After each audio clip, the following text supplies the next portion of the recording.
La Haute-Savoie dispose d'un patrimoine écologique remarquable.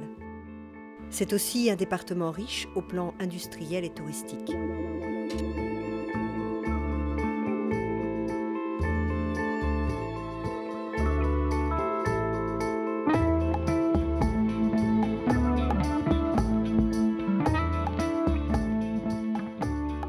Dans ce contexte, l'enjeu est de concilier la préservation de la biodiversité et le développement économique. Depuis 1982, Aster, association à vocation technique, a pour mission de préserver, partager et mettre en valeur le patrimoine naturel de Haute-Savoie. Je crois qu'un espace naturel, on le protège bien si on le connaît bien, mais aussi derrière, si on sait le faire partager, le faire découvrir. Et quand c'est possible, il est tout à fait naturel d'y permettre l'accès et d'y permettre la découverte pour tous. Aster intervient sur plus de 50 sites pour une surface totale de 34 000 hectares, dont 9 réserves naturelles. Ces réserves sont situées en montagne, mais aussi en zone périurbaine. L'association installée près d'Annecy est composée d'une équipe pluridisciplinaire ayant en commun une vocation écologique. À Aster, sur 35 salariés, il y a 5 grands métiers différents. Des naturalistes, des botanistes, des experts en faune, mais c'est aussi du personnel qui va assurer la surveillance des territoires. C'est des gens qui vont aller discuter avec les élus, je vais le dire des ambassadeurs de la mission, et évidemment des animateurs qui permettent de travailler avec le grand public.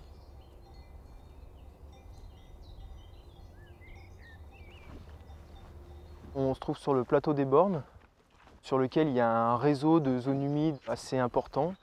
Donc en fait, c'est suite à différents inventaires qu'on a réalisés qu'on s'est aperçu que ce réseau de zones humides abritait des espèces animales et végétales rares à protéger.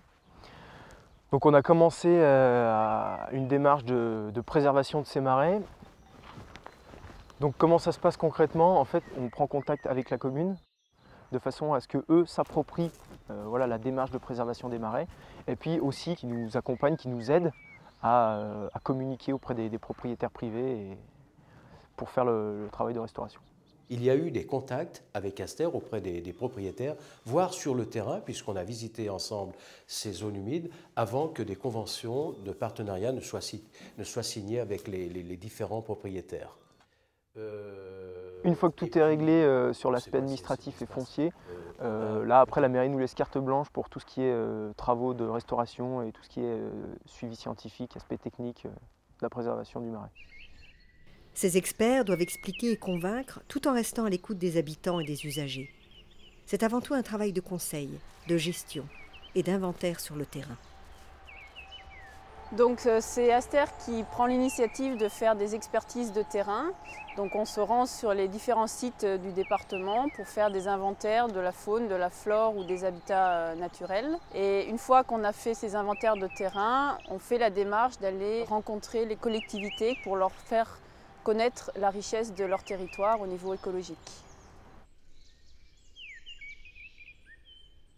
Aster est absolument incontournable. Pourquoi? Parce qu'on a besoin à chaque fois de valider la présence ou non d'espèces ou de plantes spécifiques et de montrer quel est l'intérêt de sauvegarder ces espaces.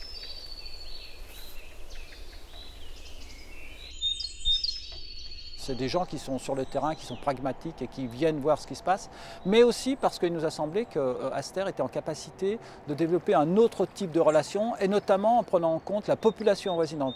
Être à l'écoute des habitants, il nous semblait que c'était très important, et Aster le fait très bien.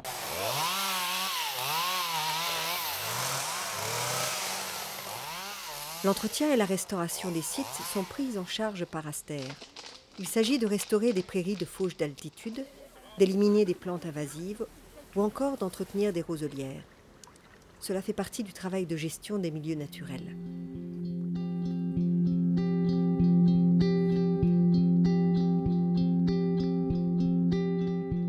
Ces réserves naturelles créées par l'État et dont la gestion a été confiée à Aster protègent les différents types de milieux naturels de Haute-Savoie, de la plaine en zone habitée jusqu'à la haute montagne.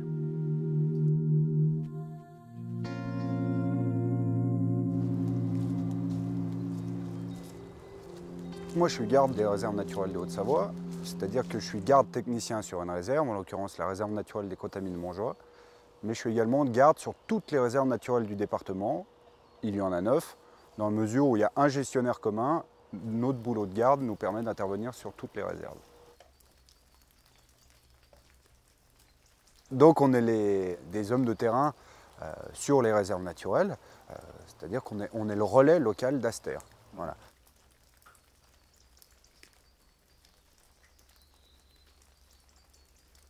Mais également une présence destinée à emmagasiner des données, des observations sur les milieux, sur la faune, sur la flore, autant de données qui peuvent nous aider en matière décisionnelle dans la gestion de la réserve.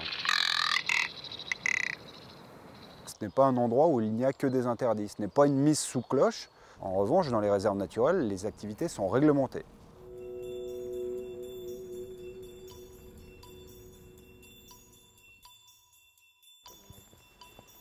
Aster s'est engagé depuis 25 ans dans la protection du gypaète barbu, ce grand vautour emblématique de toutes les Alpes.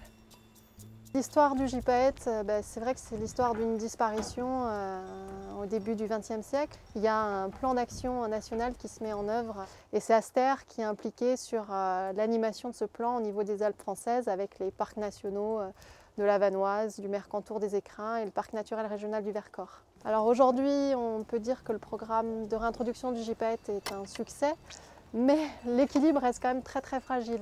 On a en particulier 3 couples qui se reproduisent en Haute-Savoie qui sont suivis par Aster. Mais l'équilibre est fragile aussi parce que c'est une espèce à dynamique très très lente, c'est-à-dire que on a 25 ans de programme de réintroduction et c'est pas pour rien que ça dure 25 ans. Ils se reproduisent très très tard et quand ils se reproduisent, ils donnent en moyenne un jeune à l'envol tous les 3 ans. L'objectif de Centre, c'est vraiment de produire des poussins pour pouvoir les relâcher dans les différents programmes de réintroduction, donc soit dans les Alpes ou après, actuellement il y a des oiseaux relâchés en Andalousie, peut-être dans le Massif central dans les années à venir, donc c'est un programme global.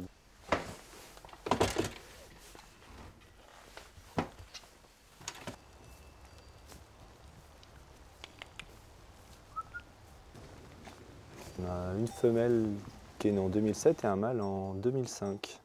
Voilà.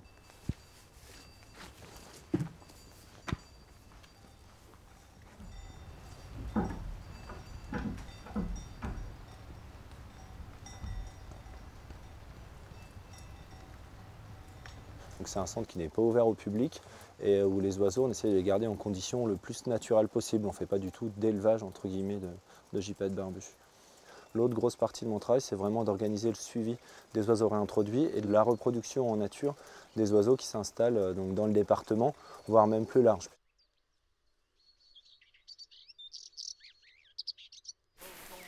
Et tout ça, ça se fait aussi en animant un réseau d'observateurs qui est composé par les bénévoles naturalistes du département et autres, donc les gardes des réserves naturelles, mais également les professionnels de la montagne, les guides, les pisteurs, les gardiens de refuge, tout ça, tous les gens qui sont potentiellement dans le milieu où vit le gypaète barbu, on essaye de les toucher pour les sensibiliser. Et au niveau de l'international, on a une seule base de données dans laquelle on rentre toutes les observations de gypaète barbu sur tout l'arc alpin. Voilà, donc c'est indispensable pour la survie de l'espèce de ne pas s'arrêter aux frontières.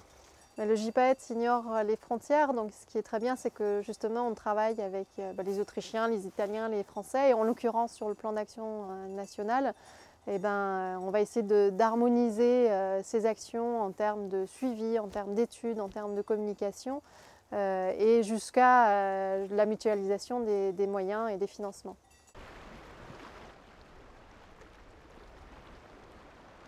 Travailler avec d'autres organisations ou entreprises, c'est l'un des atouts d'Aster.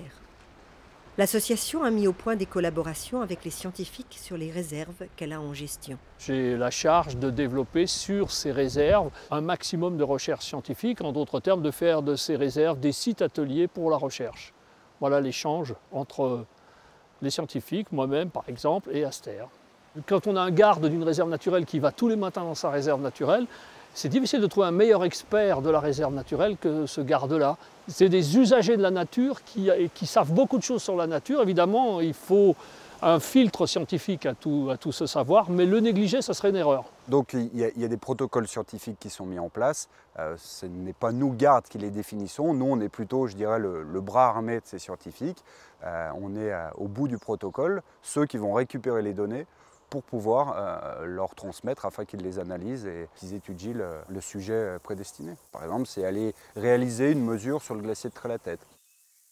Et donc c'est important pour nous de pouvoir compter lors de la réalisation de nos observations sur l'aide des gardes et des techniciens d'Aster. Tout comme quand on veut valoriser pédagogiquement auprès du grand public, faire de la diffusion de la culture scientifique, eh bien aussi on retrouve chez Aster des gens qui sont spécialisés dans ce domaine et finalement ça nous facilite pas mal le travail.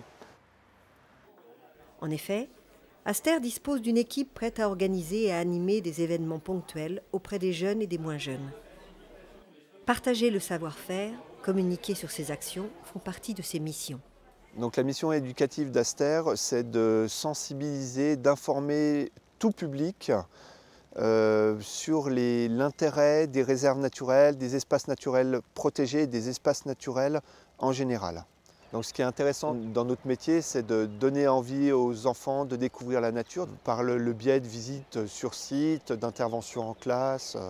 Donc ça, c'est vraiment très très satisfaisant, puis on a l'impression de faire avancer les choses.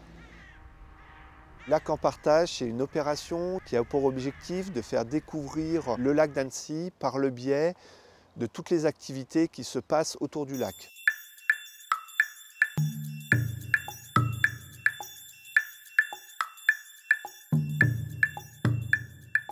En parallèle au lac en partage, on a inauguré le sentier accessible à tous sur la réserve naturelle du bout du lac. Cette réserve naturelle, riche d'un écosystème fragile, comme la plupart des sites confiés à l'association, fait l'objet de l'attention des différentes équipes d'Aster. Une réserve, c'est un endroit où les gens vont pouvoir s'exprimer. Donc nous allons discuter nécessairement avec les élus, avec les usagers, avec les gens qui fréquentent l'endroit. Et donc je crois qu'il est important quand on discute de protection de l'environnement que tous les espaces dignes d'être protégés pour tout le monde soient appropriés au niveau local. Et donc c'est quelque chose qui mérite diplomatie, qui mérite un travail énorme, mais auquel nous tenons essentiellement.